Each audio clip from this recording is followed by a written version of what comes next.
find it extremely common that people dread workplace meetings. They don't look forward to them. There's something that they're demotivated to attend. Not everybody, but it doesn't have to be that way. You can actually have meetings where people leave energized, they leave fulfilled, and they're excited about the next one because there's some factors, aspects that you can incorporate that will make your meetings go much, much better.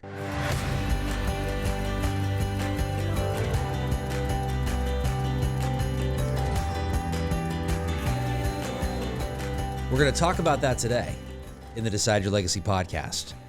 How to energize your workplace meetings.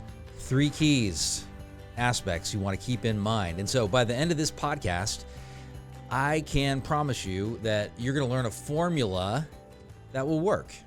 It's not complicated, that you can implement today in your meeting tomorrow, and it can work in personal meetings as well. But we're going to use a lot of the illustrations and everything going to be related to the workplace. There's reasons for having meetings, and you're going to learn how to have very productive meetings because it benefits you. There's open communication. You're more apt to succeed. You get different perspectives. You make more money. You see opportunities you wouldn't have seen before as you communicate. Communication is a big deal. You're going to make better decisions, and you're going to feel some excitement about the future because of the other insight you gain during meetings. So I'm your host, Adam Gragg. I am a legacy coach and a corporate coach. I've been a family therapist for over 25 years. I founded Decide Your Legacy in 2012, and our purpose is helping businesses and people, all businesses, all people, live with courage. I struggle with meetings myself. I'm a guy that puts together agendas at the very last minute. I don't like the preparation time that goes into actually having a good meeting. I feel scattered. I'm a guy who can procrastinate on a lot of things, and meetings and getting ready to lead them is definitely one of them. And I'll even tell myself, I'll put the best agenda together, or I'll be able to facilitate a great meeting if I wait to the last minute, because then it'll be all this inspired content that I know we need to discuss. Not true, because I go in then lacking some confidence because I'm not prepared and I'm doing things off the cuff. So I can avoid and I can get anxious during meetings. And I'll tell you, if I keep the truth in mind about how to have a great meeting, which I'm going to share with you today, and you're going to find one of them incredibly fun, something I'm going to recommend. Eventually, you'll find it fun. But if I keep that in mind, I enjoy them. They go much better. And there's a lot of reasons why people do dread meetings, because they've been in bad ones and they've gotten negative feedback. I mean, they've been embarrassed. They've maybe even gone in underprepared, or maybe they always get over-prepared for meetings. There's so much pressure they put on themselves, and that creates this dread as well. Maybe it's their mindset that it's going to go bad based on what happened in the past. It could just even be the potential conflict that can occur, pushing back. I had a meeting with a company, just got done with it about an hour ago, and I knew everybody involved. It was the 3rd monthly meeting that we have had with the ownership of a company, and I knew going into it that there was going to be some anxiety, and there were some situations at the very beginning of the meeting that could have derailed it. My job was to keep it out of the drama, to turn the drama into something productive, and it actually ended very well. I sensed energy. I sensed excitement. I not perfectly. I mean, there's still future meetings to be had, but I sensed this desire to engage at a higher level, all these leaders as well. So that was super energizing for me. I mean, I'm pretty energized right now. Plus, I just came off of a 2-week vacation, which is kind of cool. Having meetings where people leave energized, ready to take action, is not only just possible, but it's something that you can learn how to do. And it's going to take you doing some things differently to get there. So every episode, I like to share something that I have done recently that was facing a fear, because where our fear is, there lies our task.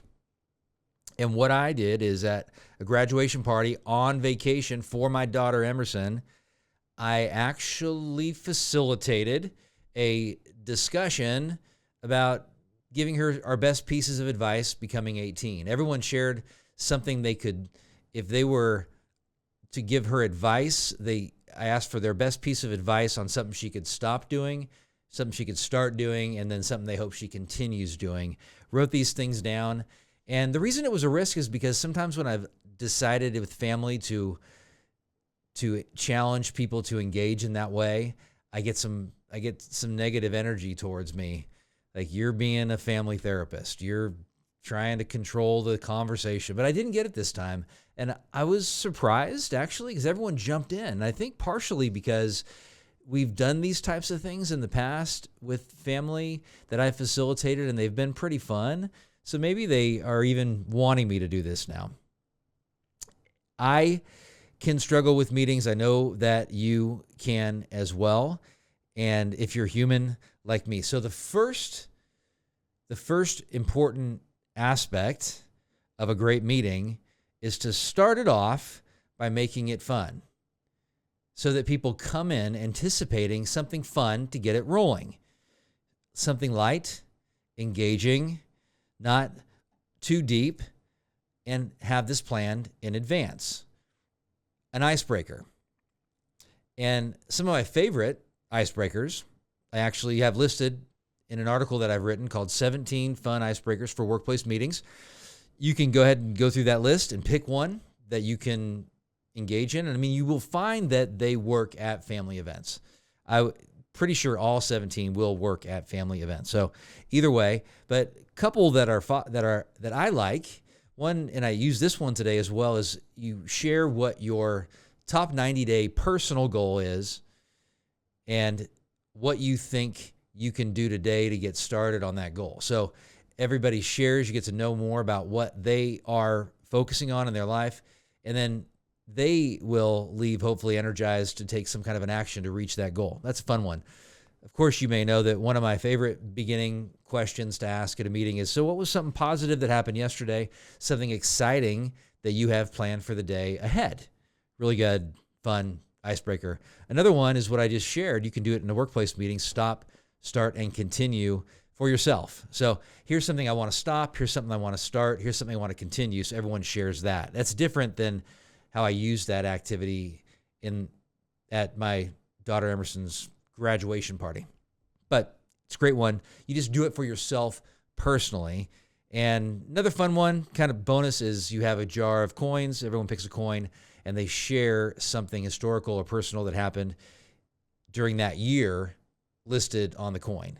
And they can use their phones for that too. If they want to do some research, I don't know, maybe you got a 1925 coin and you'll remember what happened in 1925 because you weren't alive.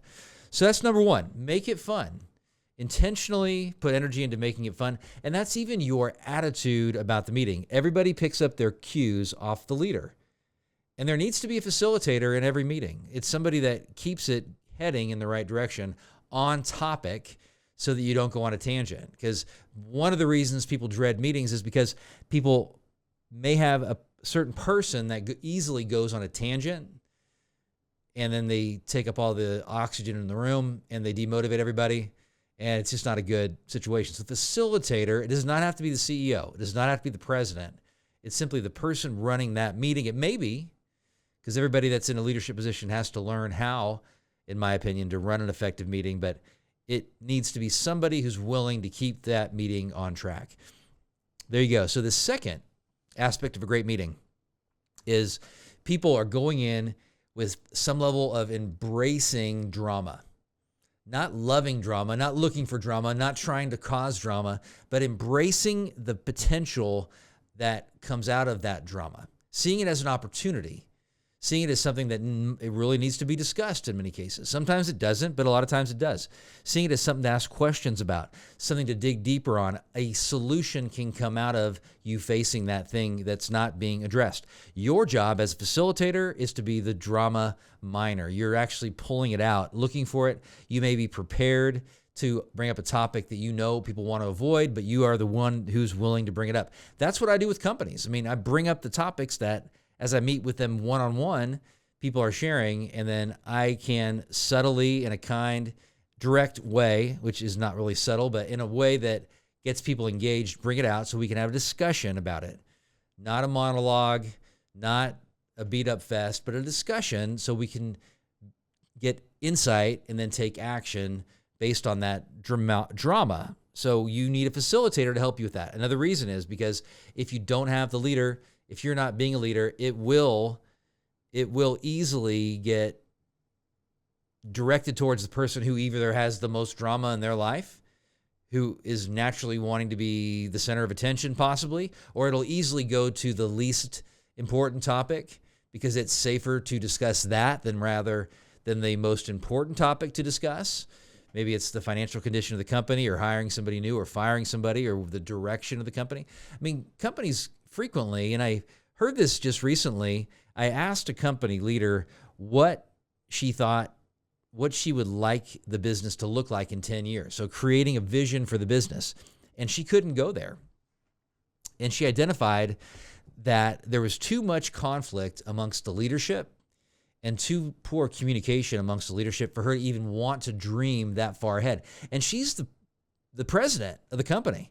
And she wasn't willing to because she had to get the organization healthier before she could feel she could dream. But I challenge her to step back from that and say, hey, you as the leader have to be casting a vision. I mean, it's not going to be the perfect vision, but something that people can grasp onto that says, we're going in this direction and we want to take you as the team there. We want to help people in this way. Want to dream big time. So that drama, it's being willing to have a conversation about it, being willing to ask questions rather than get consumed by it. But if you go in, good meetings have some drama, just like a good movie. It's going to have some drama.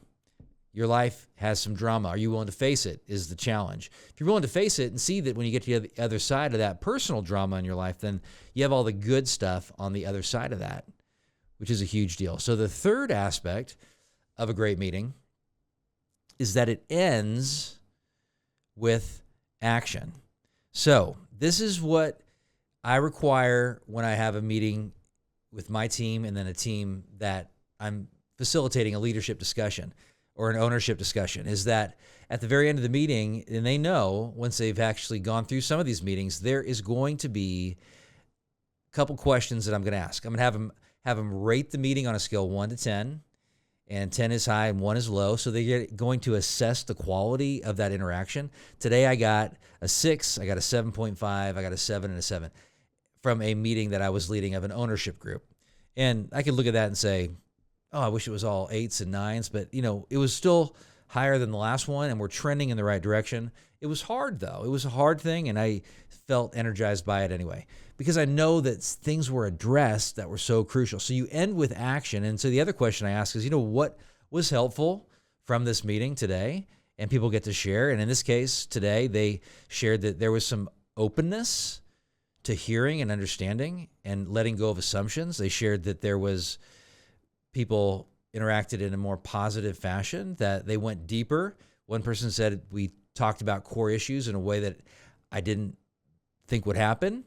And she was very encouraged by that. So then the third question I asked that leads to action is, what are you committed to applying from today? What are 1, 2, 3 actions with deadlines that I have them write down and then I write down and email out to that group once I'm done with that meeting, that they can physically see that I'm going to get this thing done with a deadline. That action orientation creates hope, because the dread comes from people feeling in meetings that we're not going to make any decisions that we act on. So there's not actually going to be any good, positive, productive change based on this meeting. So why would I be looking forward to it? It's just a complain fest. It's just a get together.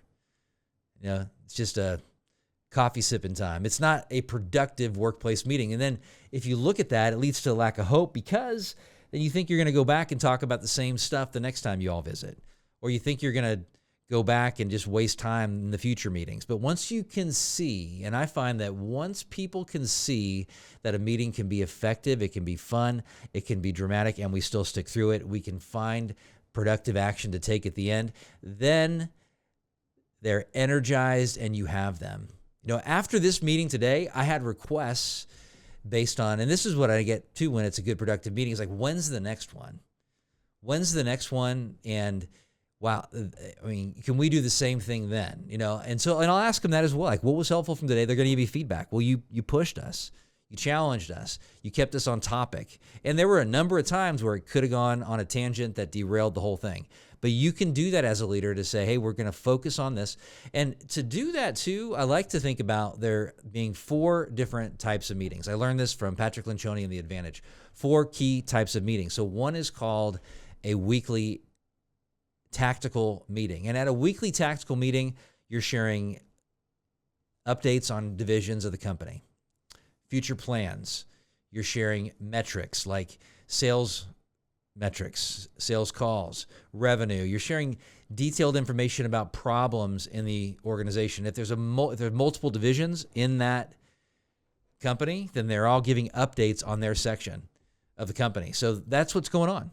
And then we're doing a real-time agenda, which means what is it that you believe we need to discuss in a healthy, effective way during this meeting for it to be productive? And people are sharing, and there might be 8, 10 things, depending on the size of the meeting. And then they decide, or the leadership decides, or sometimes I decide, because I've had times where everyone in the meeting seems to not want to talk about what is the most essential core issue. And I say, hey, well, if I ask them what they want to discuss, nobody mentions that as a topic they want to discuss. And I'm like, well, you guys have mentioned this as a problem, and you've even identified that this is the thing that needs to be most addressed, but for some reason you don't want to. What is that all about?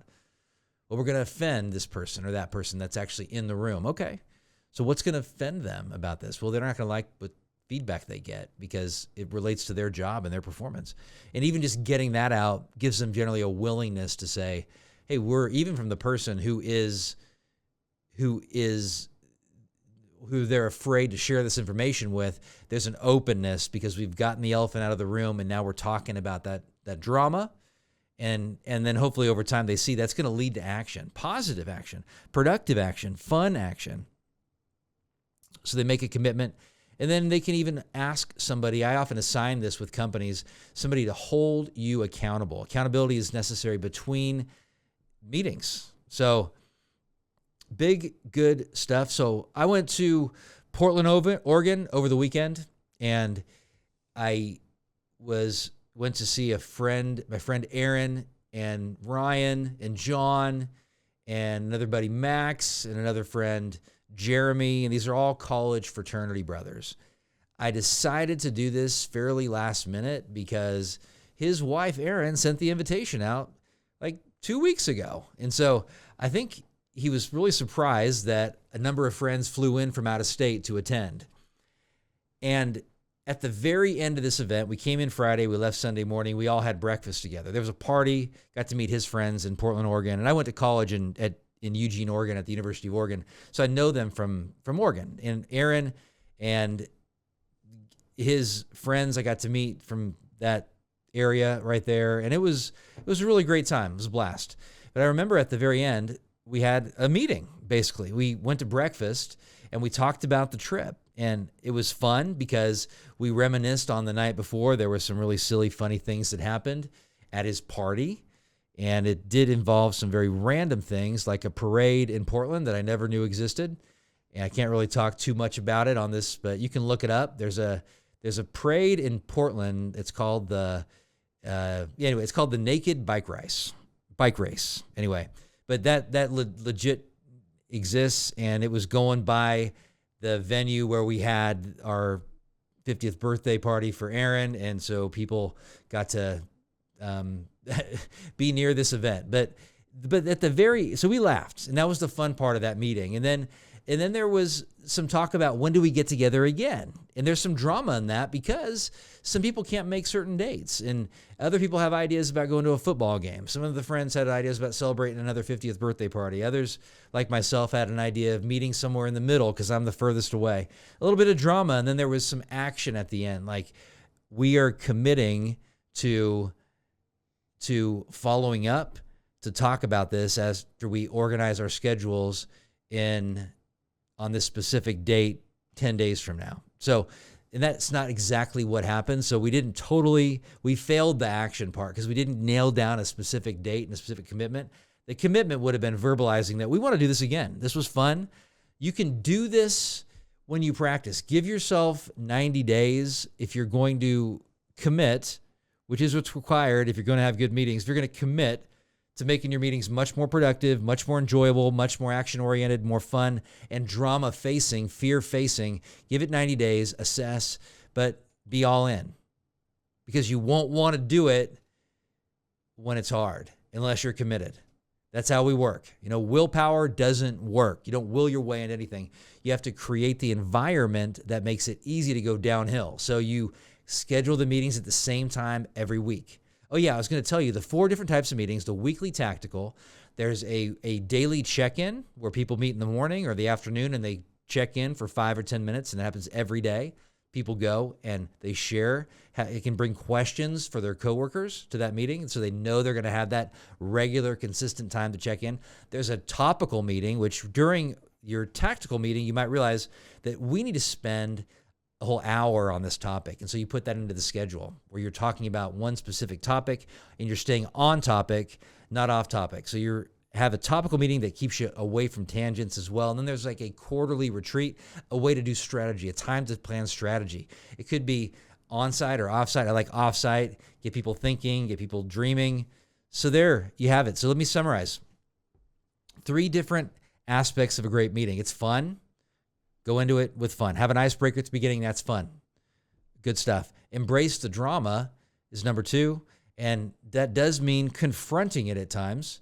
As a leader, confronting people during these meetings for behavior that you don't think is leading towards your goals or their goals, and then end with action. So there's commitment, there's follow through, there's assignments even potentially of who's going to hold people accountable. But the main accountability is the fact that you have a follow-up meeting where it's part of it, at least, where you're going to ask, did you get this done? Well, that's 2 weeks from now, a week from now.